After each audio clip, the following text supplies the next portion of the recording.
एक बार एक जंगल में अनेक से पक्षी रहते थे। वहीं पर एक बंटी नाम का कबूतर अपनी माँ और 2 बहनों के साथ रहता था। फिर कुछ दिन बाद उसकी एक लाडो नाम की चिड़िया से शादी हो जाती है और लाडो खुशी खुशी अपने पति बंटी के साथ अपने ससुराल आ जाती है। कुछ दिन तक सब कुछ अच्छा ही चल रहा था। वे खुशहाल जिंदगी जी रहे थे।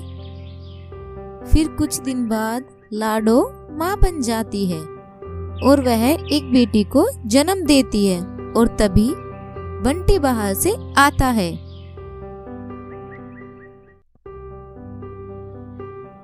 अरे बंटी जी, देखो हमारी बेटी कितनी सुंदर है। यह बिल्कुल आप भी गई है ना? ये मनहूस तुम्हारी ही बेटी है, मेरी नहीं। वैसे ही मेरा दिमाग खराब है, मुझे काम से निकाल दिया गया है। अब मैं घर का खर्चा कैसे चलाऊंगा? ऊपर से ये मनहूस पैदा हो गई। वह इतना कहकर ही घर से चला जाता है और बाहर जाकर पेड़ पे बैठकर सोचने लगता है।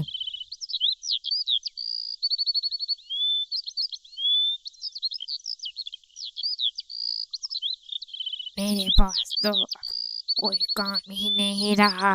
अब मैं क्या करूँगा? घर का खर्चा कैसे चलाऊंगा? ये सब कैसा होगा? हे भगवान, ये तूने क्या कर दिया मेरे साथ? तुम तो मेरी सहायता भी नहीं कर रहे। अब मैं क्या करूँ? क्या करूँ?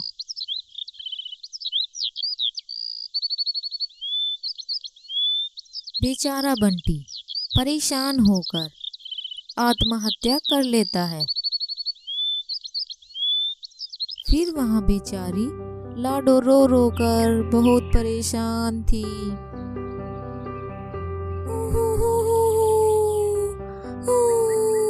अरे माँ जी, अब हमारा क्या होगा? बंटी जी हमें छोड़कर चले गई।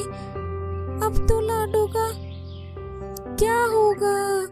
मेरी प्यारी लाडो अनाथ हो गई।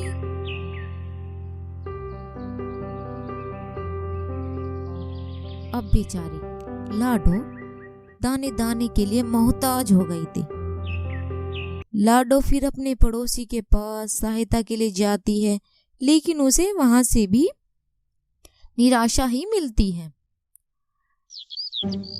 लाडो उड़ती उड़ती बेचारी परेशान होकर घर की तरफ आ रही होती है। तभी उसे रास्ते में अपने बचपन का दोस्त राजा मिलता है। अरे राजा, अरे लाडो, क्या हुआ? तुम बहुत परेशान लग रही हो, कोई दिक्कत है क्या?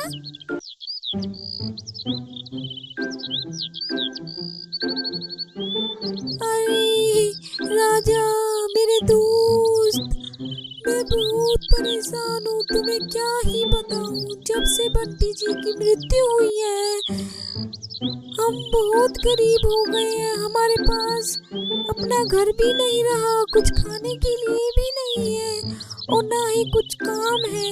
मैं क्या ही करूँ? अब तुम ही बताओ। अरे लाडो, घबराओ नहीं। तुम मेरे पास कुछ चूड़ियां रखी हैं, तुम उन्हें बेचकर अपना गुजारा कर सकती हो और अपने घर के लिए खाने का इंतजाम कर सकती हो। और फिर लाडो गांव-गांव में चूड़ियां बेचती है और पैसा इकट्ठा करती है और धीरे धीरे वह पैसे इकट्ठा कर लेती है और फिर कुछ दिन बाद अपने नंद की शादी कर देती है। अरे माँ जी, अब तो आप खुश होगी ना? मैंने पैसे इकट्ठा करके दीदी की शादी भी कर दी और मेरा अच्छा काम चल रहा है। अब मैं कुछ दिन बाद दुकान भी खोल लूंगी अपनी चूड़ियों की। और इतना कहकर वह फिर चूड़ी बेचने जाती है और चूड़ी बेच बेच कर अपनी धीरे धीरे एक बड़ी दुकान कर लेती है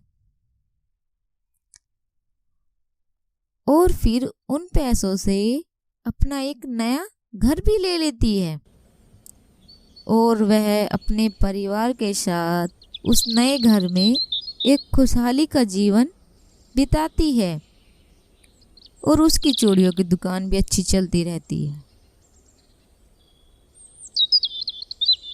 thank you for watching. Like करें, सब्सक्राइब करें प्रिया कार्टून क्लास।